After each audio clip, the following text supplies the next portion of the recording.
My name is Fraser Cool and welcome to this 90s Day recovered short film live stream. Very quick introduction and then we'll move on to the film. So 21 years ago I made my first ever short film called 90s Day, Dusk. It was a loose planned one of three, of which we made one. It was supposed to be 90s Day, Dusk, Twilight then Dawn, potentially. I think somewhere kicking about in this room, in this office, is the script for the second one, or the start of a script for a second one. So we made this in 2005, shot over a week with practically no money. It was myself and a group of friends from James Watt College. We were all studying TV operations and productions. Brought in some freelancers, including Colin Ross Smith, who was our producer, one of our producers, and some other people, Craig Snedden doing the photos, Amber to Fail, working on lights, and probably lots of other people I've not forgotten, but that's what credits are for. So this film was lost. It was gone, and thanks to AI, I have managed to recover it, which is just incredible. So this is a little bit of Silly Wee Films history from 21 years ago. I'm not going to say anything else. I'm just going to let it play. You will notice, eagle-eye viewers will notice that it's in 4:3 because that's how long ago we shot it. Why didn't we shoot it in 16:9? And in the opening credits, in association is spelt wrong, and I could have fixed it for this, but no, I'm leaving it exactly as is from start to finish. After this, there will be a little behind the scenes 15 minutes that Colin Ross Smith filmed with our cast during the making of, again, which I managed to recover from 2005. And then after that, I'll go on a little bit of a quick story about how this film was recovered. So please enjoy, for the first time ever online in the world, 90s Day, Dusk. Enjoy.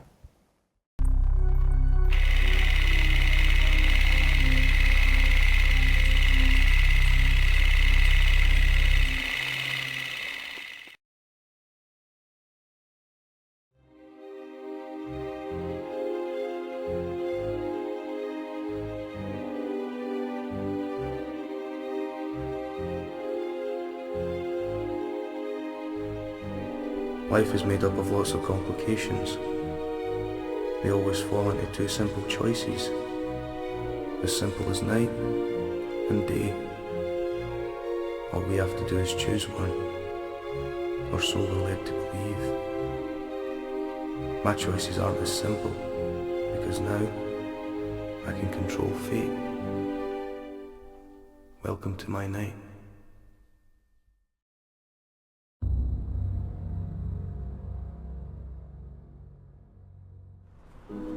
I was just walking past here from friends, and I dropped my purse, I fell behind, and when I looked up, my friends were gone. And what happened next? I heard somebody coming up behind me. I thought it was one of my friends. Was it the same somebody the ambulance took away? Yeah, it was him. He put his hand over my mouth. I couldn't scream or anything. And then somebody else came. I was pushed to the ground. I heard some fighting.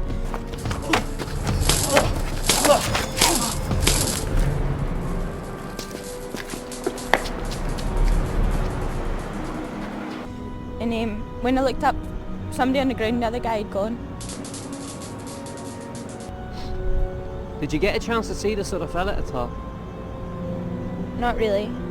He was tall with a leather jacket. Not much else apart from that. Okay, we need to take you down to the station so you can make your formal statement.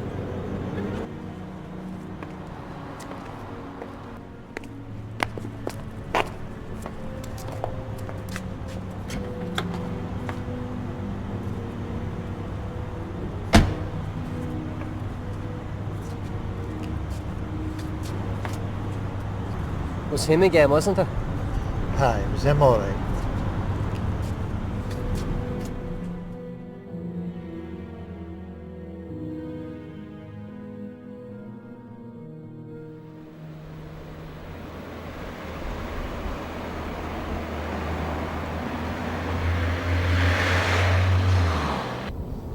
We don't have time for this.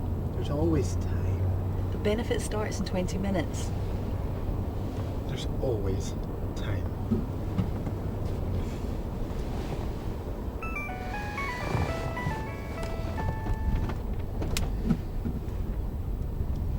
Pick your moments, Westby. How did you let that happen?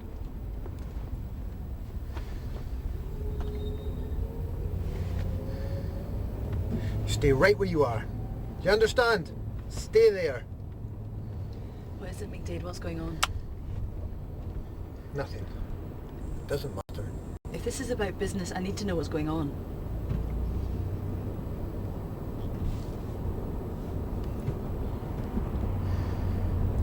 Westby was supposed to meet a guy, deal him a hand for $500,000. A straightforward deal. And your point is, Pumpkin? My contacts stiffed him. Took both suitcases. Now what?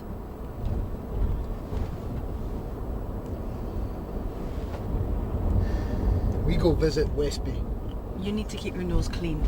Or do you want Sloan and Mullen on our backs again? I think $500,000 is a good enough reason to forget that agreement, Car. Don't call me Car. You treat your car better than me.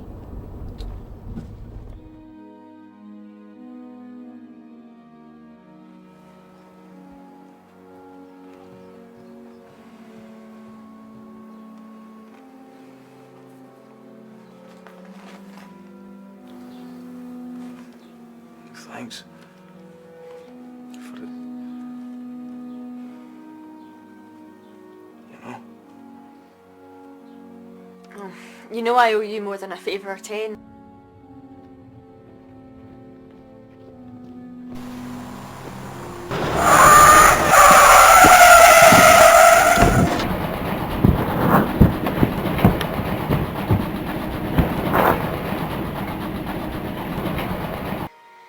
Don't worry about it.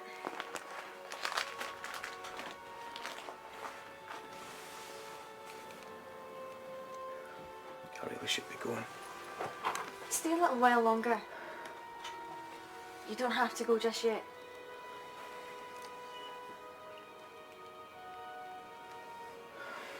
Could really have to.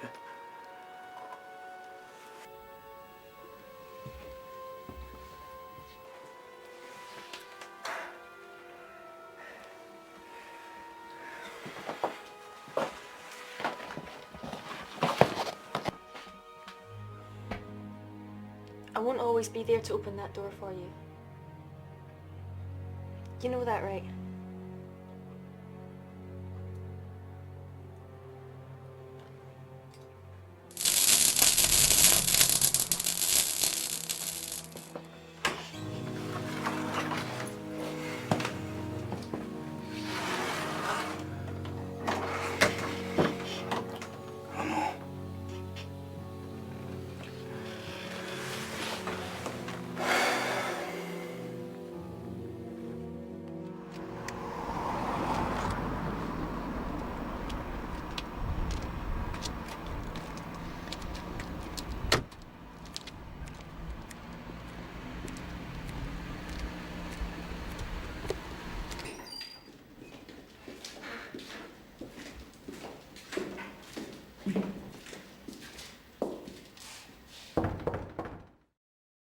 Look, it wasn't my fault. Please, just don't... Shoot you?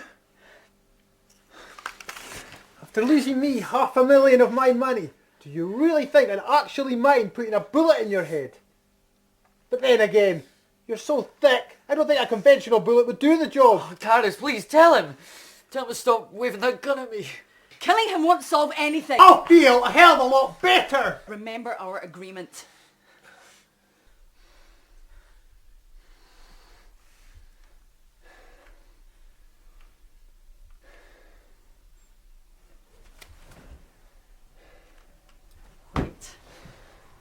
Now that that's sorted, Westby, where's the toilet in this toilet?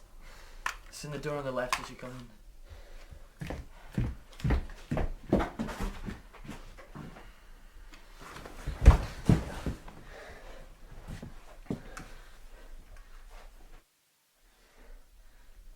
You are the luckiest man alive. Don't you ever fuck with me again.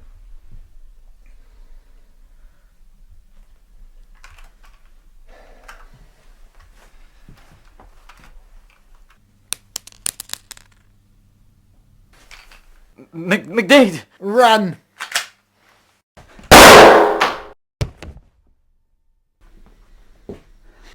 Just can't get the stuff these days. Get us a drink while you live. You promised me. What?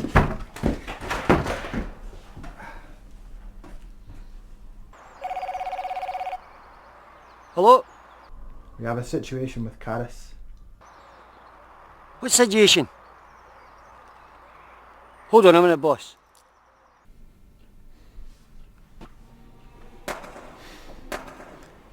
ScotRail. You can set your watch by them. Sorry about that, boss. So Caris has left you? Seriously? I told you not to trust her. If Caris goes to anybody with that folder, then I'm screwed. I don't want to be screwed twice in one day. Right, consider it a done deal. Okay, cheers, bye. Quick, just ruin my fucking trousers.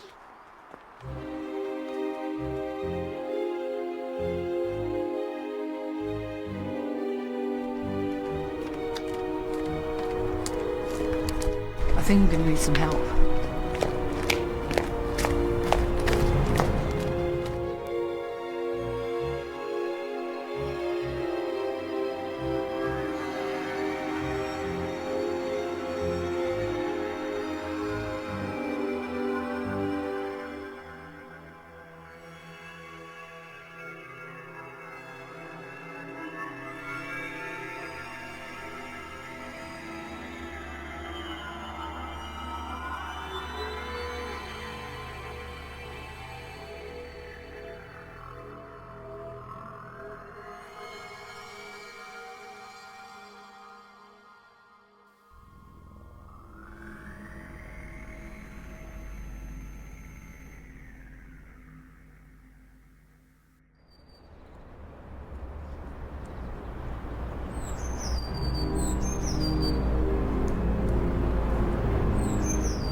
What is it? You're not going to do anything stupid, are you? What do you mean? I want to catch McDade as badly as you do. I'm not gonna do You it. better not. I'm not. Listen, your record isn't spotless, Mullen, so don't push it.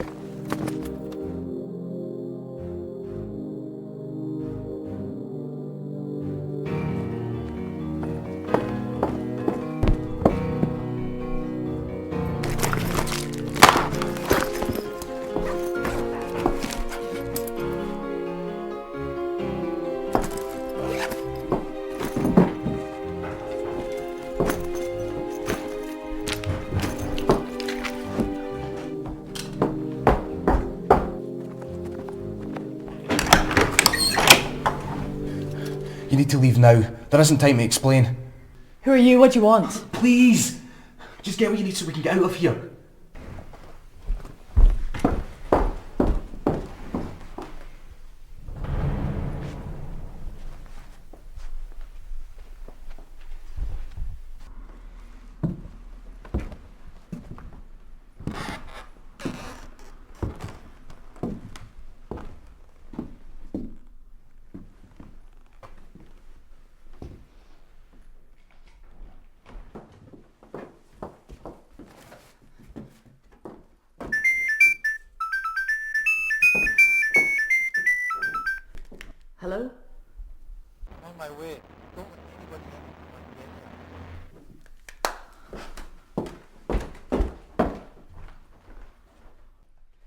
get one more thing and then we can go.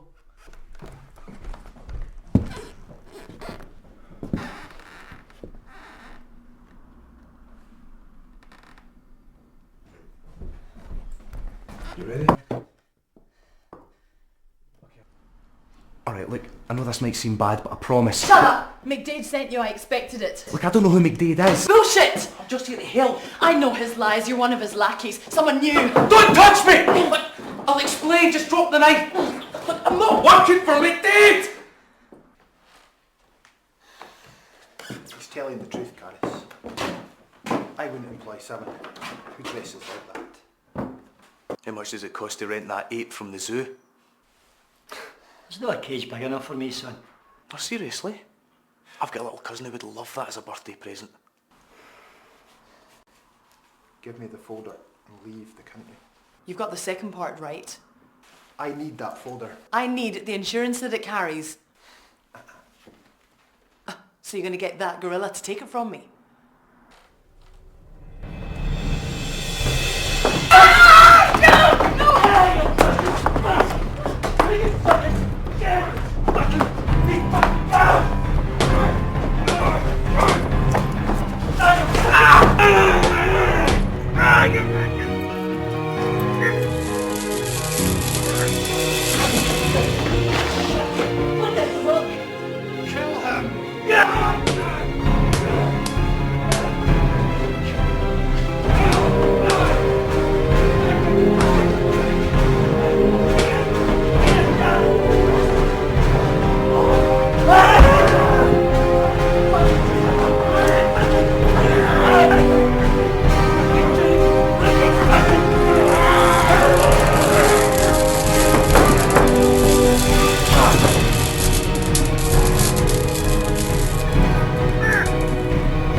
So what are you going to do now?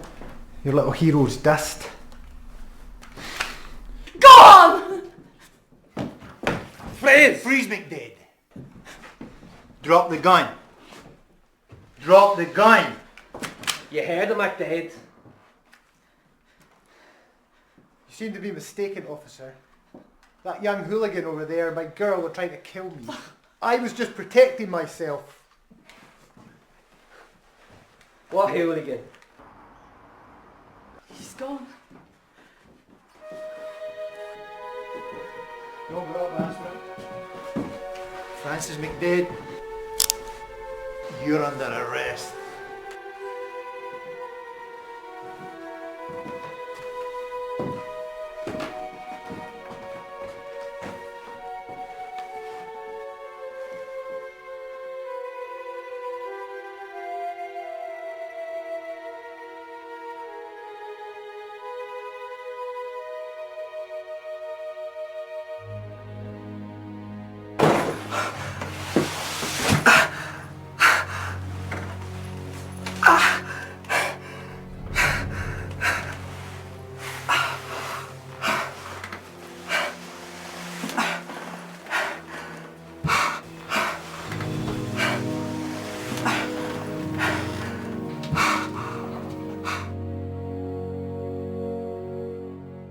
I'm sure you have a few questions about what I am, but those are questions for another time.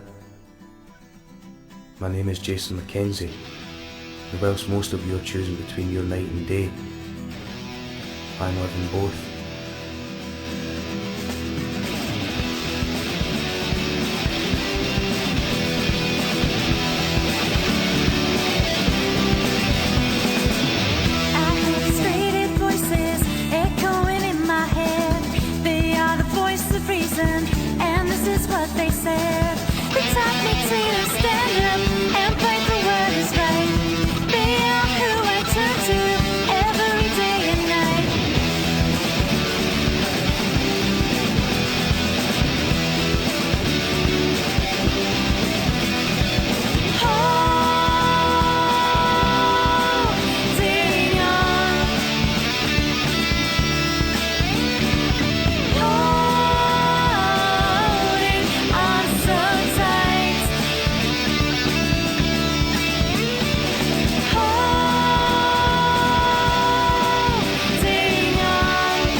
could take that out. Or... That's fine.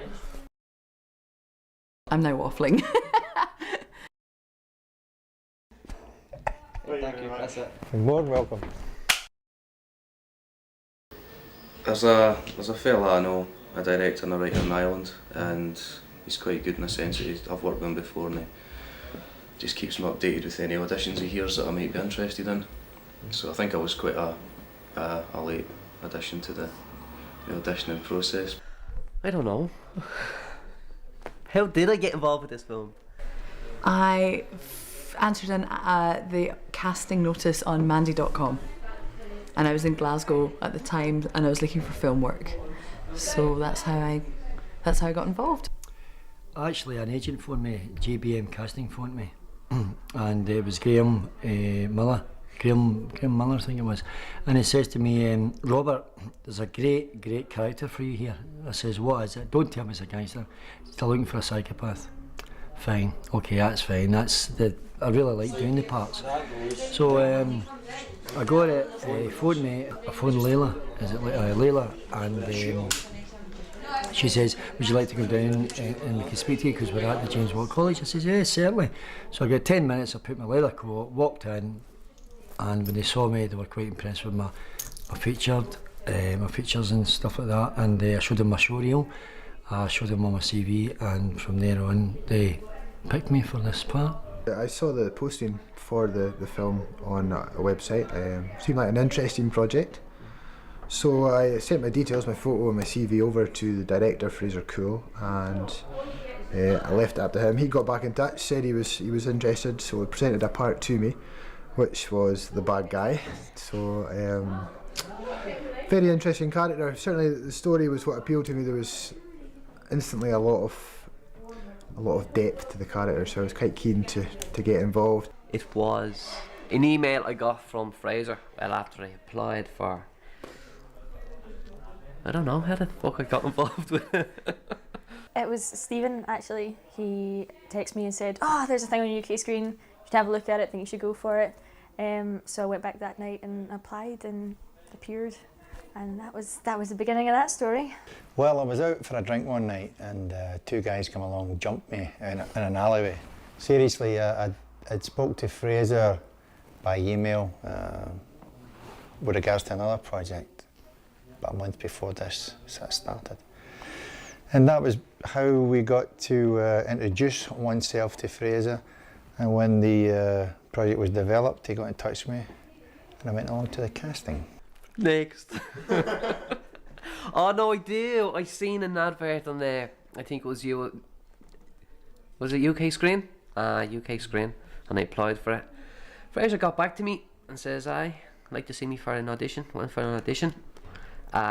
Wanted to go for penicillin first, but didn't get to audition, so I ended up getting Chief Inspector Mullen. No, just Inspector Mullen. I wouldn't say it was tough, it was quite relaxed. It's more relaxed than a lot of things I've went for. Everyone was chatting away and quite friendly instead of being sitting behind a desk and staring. It's quite embarrassing, I suppose, with some aspects of it, but I wouldn't say it was tough. It was great, really good fun, very professional, very well organised. Loved the feeling of the other people that were there, and I knew I wanted to be a part of it. It was really bizarre because when I came in I knew quite a few people, which helped me because I was a lot more relaxed about it. The atmosphere was really good and everyone was getting on quite well, and actually like the audition part was quite relaxed and there wasn't any stress and they were having a laugh together, so it was good fun. Okay, the role I'm playing is Francis McDade. He's the bad guy, the opposite man to the lead, Jason. A bit of a loner, quiet guy. Not had a very good upbringing. Quite a lot of trauma in his life up till now. So I think he's just kind of going around and trying to stop other people having the upbringing he's had. Sophie is the love interest type person for Jason. They met each other when he saved her life. And basically she knows of his powers and kind of patches him up when he gets into trouble. She's been messed around a lot in the past, and she's decided that she just doesn't want to have anyone to take advantage of her. She's got an agreement with McDade which we've decided we're not going to tell anyone what it is until after the film. And basically he needs her as much as she needs him. Chief Inspector Sloan is a fair man whose family have been in the police force for maybe a couple of generations, I think, yes, and has a few children. And it's for that reason he's trying to keep the streets of Glasgow clean, keep the McDades of this world out of Glasgow. He's a complicated guy, I would say. He's got a few issues, certainly. He sees himself as a bit of a businessman, on the wrong side of the law, so it's been interesting to sort of draw that out. He has a partner who lets do all the dirty work. Well, Aspen as a character, he's had a hard life, and he's been in and out jail, and obviously his family has been quite hard bringing up. He likes boxing, he likes to get into a bit of fight, so now he's making money off it. And now that McDade, I'm actually working with McDade now, so McDade has actually given me quite a considerable lump sum of money for my characters, you know, so Aspen's actually quite a great character in this film, you know. He's over from Ireland, just got posted over here in Scotland, where he's been a bit on a loose end since he came over.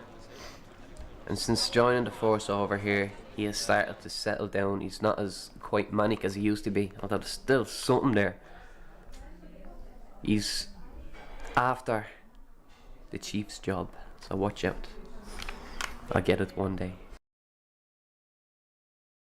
I've done a lot of gangster scenes and stuff like that in films, but this one here is very powerful. When Aspen and Jason gets together, it's realistic. It's getting back in time and looking at the stuff in Greenock, which is violence, and it's absolutely stunning. But it has to be the fight, definitely. I think it took a wee bit longer than everybody would thought it would. And it's again quite physical. There's a lot of injuries. I've been punched and kicked accidentally a couple of times, and Robert's had a tooth loosened and stuff. So in that sense, it's hard. I mean, it's the best scene I think that I've got. I'm not used to violence, so I think actually slapping McDade in the face is going to be a bit of a challenge for me, because I don't like hitting people. So I'm going to have to hit him quite a number of times, very hard. Waking up in the morning to get here in the first place, it's quite difficult.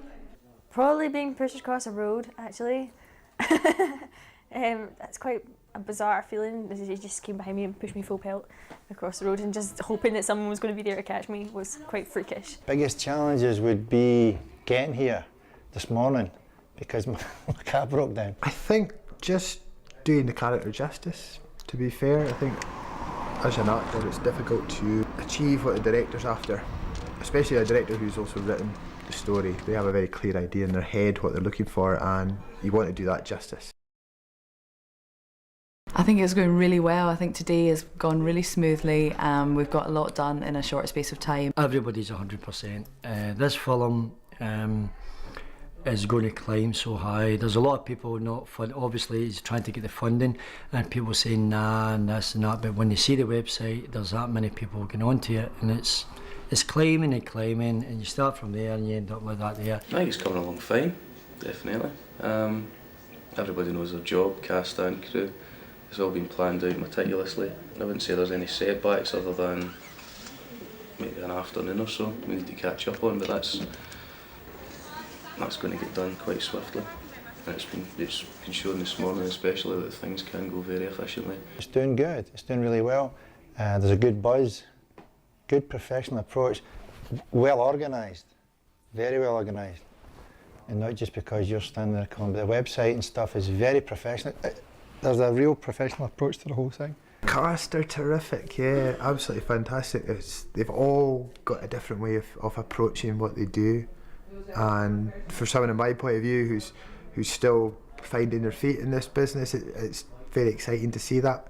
Oh, they're brilliant. I think a load of different characters. CJ, she's just a typical wee Sophie, bouncing about, and Robert, to know him out of character, he's totally different. It's like night and day seeing him. Steve's a great guy, Madeline's funny, just everybody involved. Really good guys on and off camera. Cast are absolutely shy. Take it off of me. They're all crap. Not one is decent enough. Only messing. They're all brilliant. Wink, wink. What about the crew? Oh, well, you know, where do I begin? No, the crew are actually, I would say, the crew are actually all very young, but I've been pleasantly surprised. They've been very, very professional and hard working as well. I've done a lot of productions. I've been on Tiger, River City, I've been on Man to Man, big film I was on Sweet 16, and it's just the same crew. Oh no, everybody's again really friendly. There doesn't seem to be any cliques forming. James, the makeup guy, I think is probably the biggest character around. You should hear what me and my pal used to do. We used to, because we were all salon. When I was at Command College, we used to get the old women coming in to get their hair done. They'd be sitting under the dryer and they didn't know you could actually hear them. Oh! Aye! And he wanted it again last night. And going, do you want the magazine? She's like, oh son, you're awful nice. I was an awful nice boy, an awful nice boy. There's something awful funny about him, but he's an awful nice boy. What you should do this. All seem to have his head screwed on. Everything has fallen into place really, really well.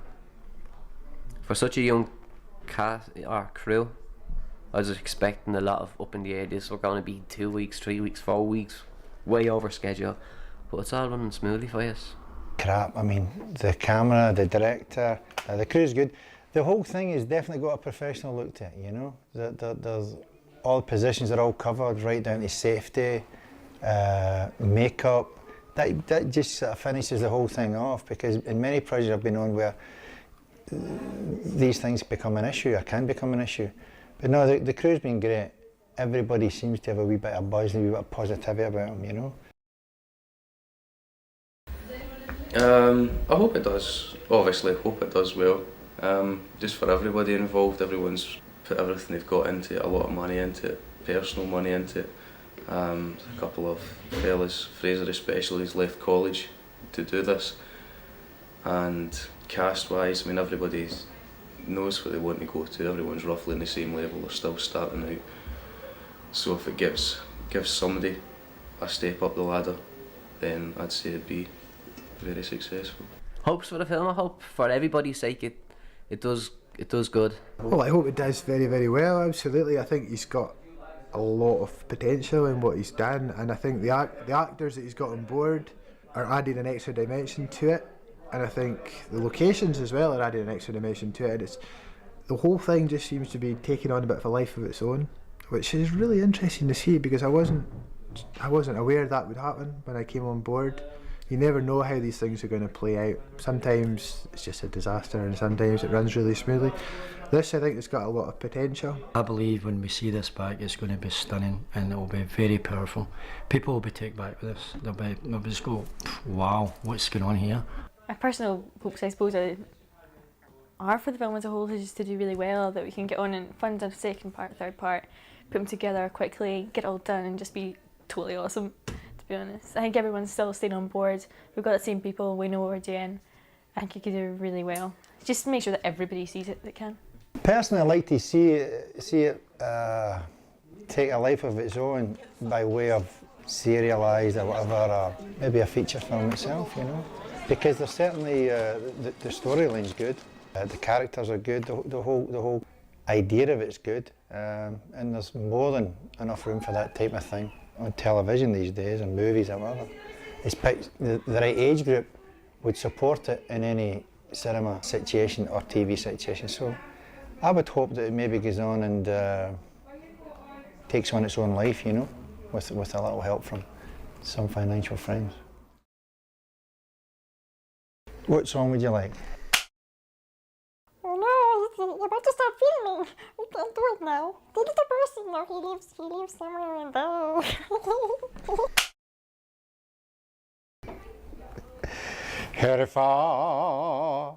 If I had my life to live over, I would still spend it all with you. One singer, one song.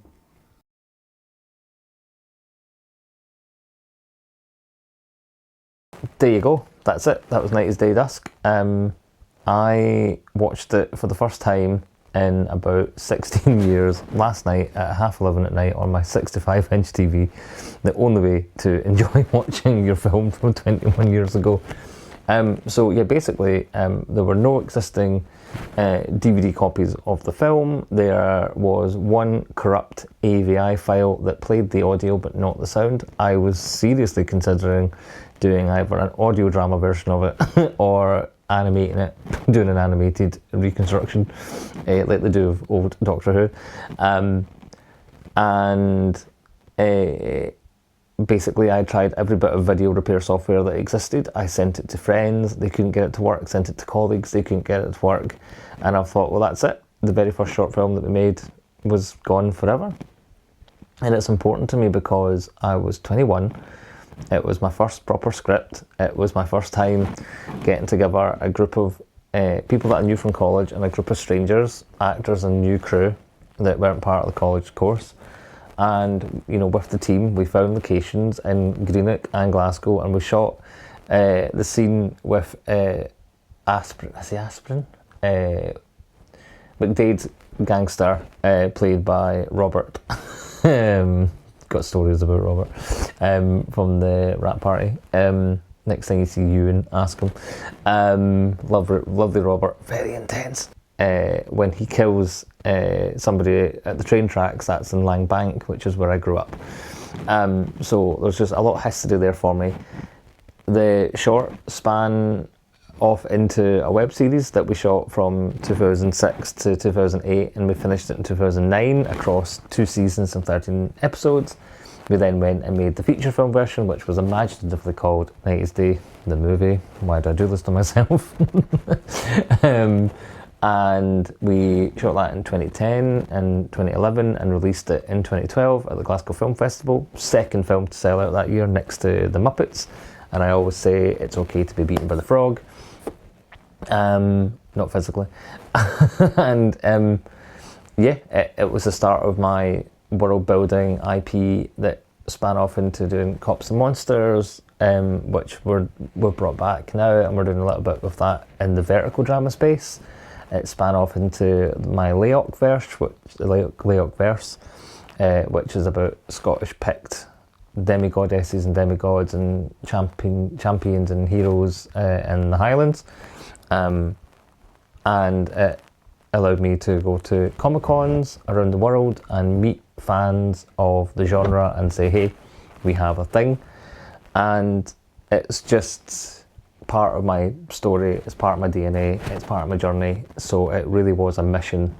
The plan was to have found it for its 20th anniversary last year, but thanks to the Wayback Machine we had little previews and we had little clips and little trailers and behind the scenes photos that Craig Snedden took, and it was just really, I was just really convinced that was it. We were never going to get anything else and the film was going to be lost forever.